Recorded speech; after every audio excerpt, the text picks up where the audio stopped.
రేవంత్ రెడ్డి అనుకుంటున్నట్టుంది 60 కేసులు పెట్టినా 600 కేసులు పెట్టినా భయపడడానికి ఈ కేసీఆర్ బిడ్డ కేటీఆర్ గారు తెలంగాణ ఉద్యమంలో ఎన్నో కేసులు పెట్టినా కానీ చెలాయించుకొని పనిచేసిన వ్యక్తి, తెలంగాణ తెచ్చిన వ్యక్తి, తెలంగాణ తెచ్చిన కుటుంబం అది. నీ కేసులకి నీ ఉడత ఊపులకి భయపడదు. నీకు చిత్తశుద్ధి ఉంటే నీకు దమ్ము ధైర్యం ఉంటే నువ్వు ఒక మొగోనివి అయితే ముందు నీ అన్నదమ్ముల పేరు రాసి ఆత్మహత్య చేసుకున్న నీ సొంత ఊరు కొడంగల్లో సాయి రెడ్డి అనే వ్యక్తి ఉండు, మాజీ సర్పంచ్ 24 సంవత్సరాల వయసులో ఆత్మహత్య చేసుకుని ప్రేరేపించిన మీ అన్నదమ్ముల మీద విచారించి దాని తర్వాత నీ రాష్ట్రంలో నీ కారణంగా నువ్వు విద్యాశాఖ మంత్రిగా ఉండగా 85 నుంచి 90 మంది విద్యార్థులు అన్నం పెట్టుకొని గురుకుల పాఠశాలలో చచ్చిపోయారు. వాటి మీద విచారణ. ఇవన్నీ హోంమంత్రిగా ఉండి ఈ రాష్ట్రంలో శాంతి భద్రతలు అంతా విఘాతం అయితే నువ్వు చాదగాని దద్దం అయిపోయి దాని మీద విచారణ చేయి. నిన్న కాకముందా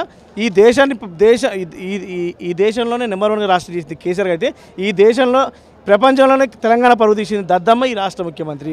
అందాల పోటీలని చెప్పి 200 కోట్ల ఖర్చు పెట్టి ఆ మిస్సింగ్ ల్యాండ్ని గిలితే ఆమె పోయి దేశమంతా ప్రపంచం పట్టణంలో మొత్తం చెప్పి పలానా తెలంగాణ పోతే వాళ్ళ అన్నదమ్ములు ఇట్లా చేసిరని ఈ దద్దమ్మ ప్రభుత్వంలో ఏది జరగదు.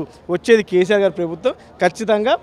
ఇప్పుడు ఇలా ఏదో విచారణ చేస్తున్నారు, రేపు వీళ్ళు చేసే అవినీతికి బట్టలిప్పి బయారు నిలబెట్టే బాధ్యత బీఆర్ఎస్ పార్టీ సైనికులు మేము తీసుకుంటాం. Okay, thank you. చూశారు కదా, ఏదైతే కావాల్సుకునే బీఆర్ఎస్ పార్టీ పైన విచారణ జరుపుతున్నారు. ఖచ్చితంగా ఇది కుట్రపూరితమైన విచారణ అని చెప్పేసి కూడా బీఆర్ఎస్కి సంబంధించినటువంటి నాయకులు చెప్తున్నటువంటి పరిస్థితులు మనం చూడవచ్చు. చూస్తూనే ఉండండి 4 Sides TV. కెమెరామెన్ సత్యసాయిరామ్తో లేని.